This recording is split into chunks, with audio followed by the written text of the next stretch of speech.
Hey there, everybody. It's me, Zonya. And I've been getting a lot of really great emails from my last e-newsletter that I sent out entitled This Stopped Me in My Tracks. And it talked about keto dieting and it talked about how this woman shared that she ended up with disordered eating. And I talked about sugar cravings and how we'll take the best from keto diet. And anyway, I got a really great comment from Lenora, and I want to share what she asked because I bet you're interested in it too. She said, my problem is not sugar. She says, my problem is salt. Give me chips, any kind, pretzels, peanut butter stuffed pretzels. I do like roasted salted garbanzo beans, which I think are more healthy. I will take those over sweet things any day. I know that they are not healthy. I do limit them, but what can I do to stop craving salt? I have not heard you address this. I do not have high blood pressure, thank goodness. And that's Lenora. Great question, Lenora. So many of us can really relate to this whole salt cravings, right? So, all right, are you ready, Lenora? Here's what I think you should do. Next time you get a salt craving, I want you to take salt and I want you to put it in your hand and I want you to lick it, okay? That should totally take care of it.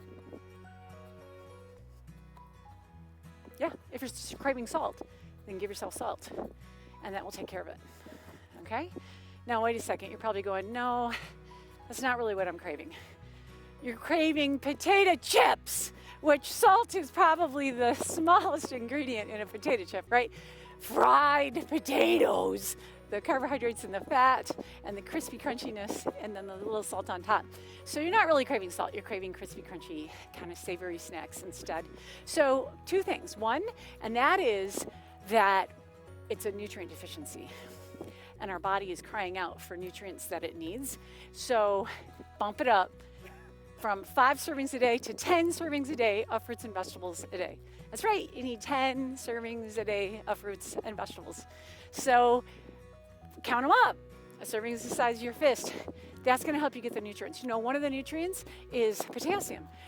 Americans average 2,500 milligrams a day. We need like 5,700 milligrams a day. That's a huge, huge shortfall that we're not getting of potassium. Especially when women are trying to lose weight, it's hard to get all the potassium we need. It's plants, plants, plants, and more plants. And a little less animal foods and more plants is gonna give you more nutrients. So that's just one of them, and that will help. And once you start to get more nutrients in your diet, and a one a day, some supplementation, and we're gonna talk about that in the diet-free program. I know that kind of has a lot of legs to it, but that will help decrease your cravings as well. The next thing is just when there's potato chips in my house, I magically start craving potato chips because if they're in my house, I'm gonna want them. So if that happens to me, I'm kind of betting that happens to a lot of people. So, and the other is emotional eating. And we really take a huge deep dive into that in the diet-free program. As you can imagine, that's quicker and harder to answer than we can in a quick interview like this. But I just wanna mention, emotional eating, setting up your environment for success, getting the nutrients that you need will help you decrease those cravings for salty, crunchy, savory snack foods. All right, I hope that helps. Lenora, thank you so much for writing me. That was awesome question. Thanks so much. See ya, be well, and remember, keep it simple, eat real, and live diet free.